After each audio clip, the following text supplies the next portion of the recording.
Hi everybody, thank you so much for being here with me, and I want to wish all of you a very happy Thanksgiving Day. These are unique times, to say the least, and I think all of us are trying to go more deeply into the meaning of things, and going into the meaning of life on a day like today I think is important, because holidays should be holy, even though this isn't a religious or a spiritual holiday. The very fact that we are with so many of our friends, of our family, or even if you're not with anybody, this is a day that we can go deep into the things that matter. Some people have asked me, well, what are the spiritual principles that would guide us on a day like today? Well, this is kind of the beginning of the holiday season, and even though these can be very rich and enriching times, the ego mind would make of them, oh my God, the craziness, and where am I going, and whose house am I going to be at, and do I like those people, and do those people like me, and do I have to travel, and then later on with Christmas and Hanukkah, do I have to get the presents, all that stuff. So let's start today with going into a much more peaceful place. There's enough chaos going on in this country and in this world, and the antidote to the craziness is that we find peace within our own hearts. But from A Course in Miracles perspective, we cannot find peace in our own hearts without wishing that peace for other people. I know for those of you who are with your family today, or are going to be with family or friends, some people have expressed concern. You might be with people whose politics are different than yours. Today is a day to go into the deeper place. So these are my little spiritual guidelines drawn from The Course in Miracles and elsewhere. First of all, don't look at Thanksgiving dinner for what you're going to get out of it.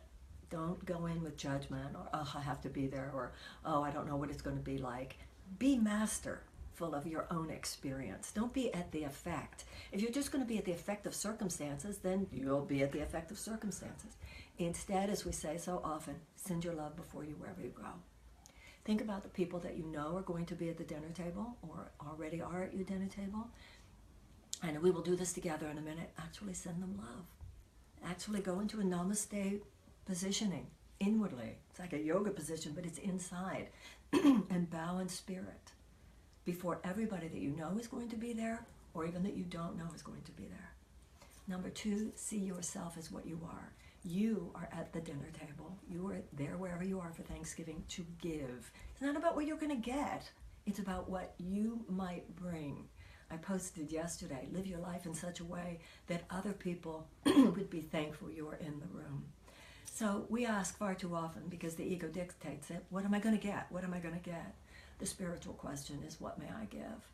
I give my peace, I give my love, I give my listening, I give my generosity, I give my support, I give my, can I help peel the potatoes, or what have you been doing?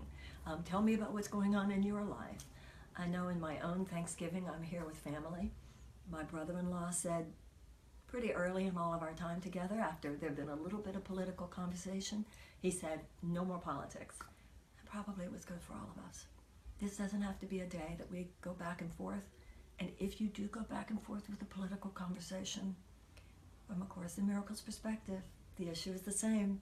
We're not here to monitor anybody else's process. We're here to monitor our own.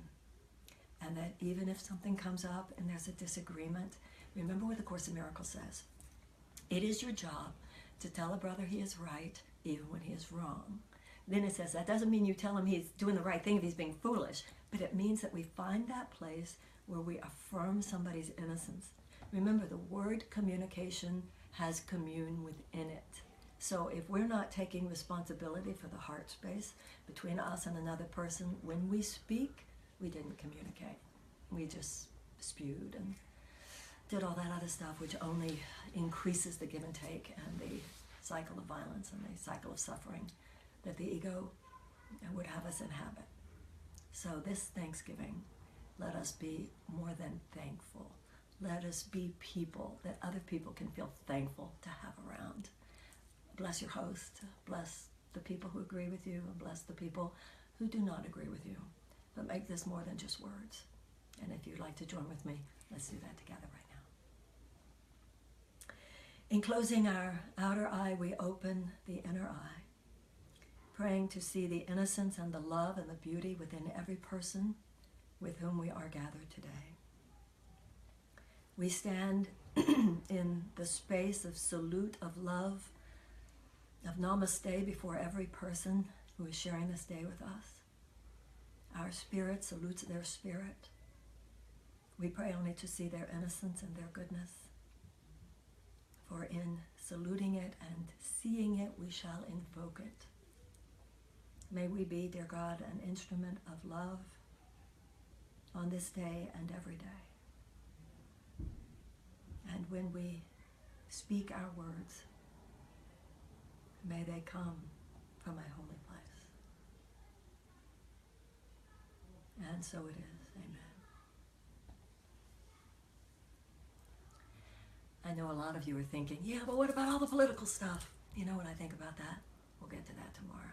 Today, let's all give thanks. All my very best to you. And please know that when I think of what I'm thankful for, I'm so thankful for you. I mean that.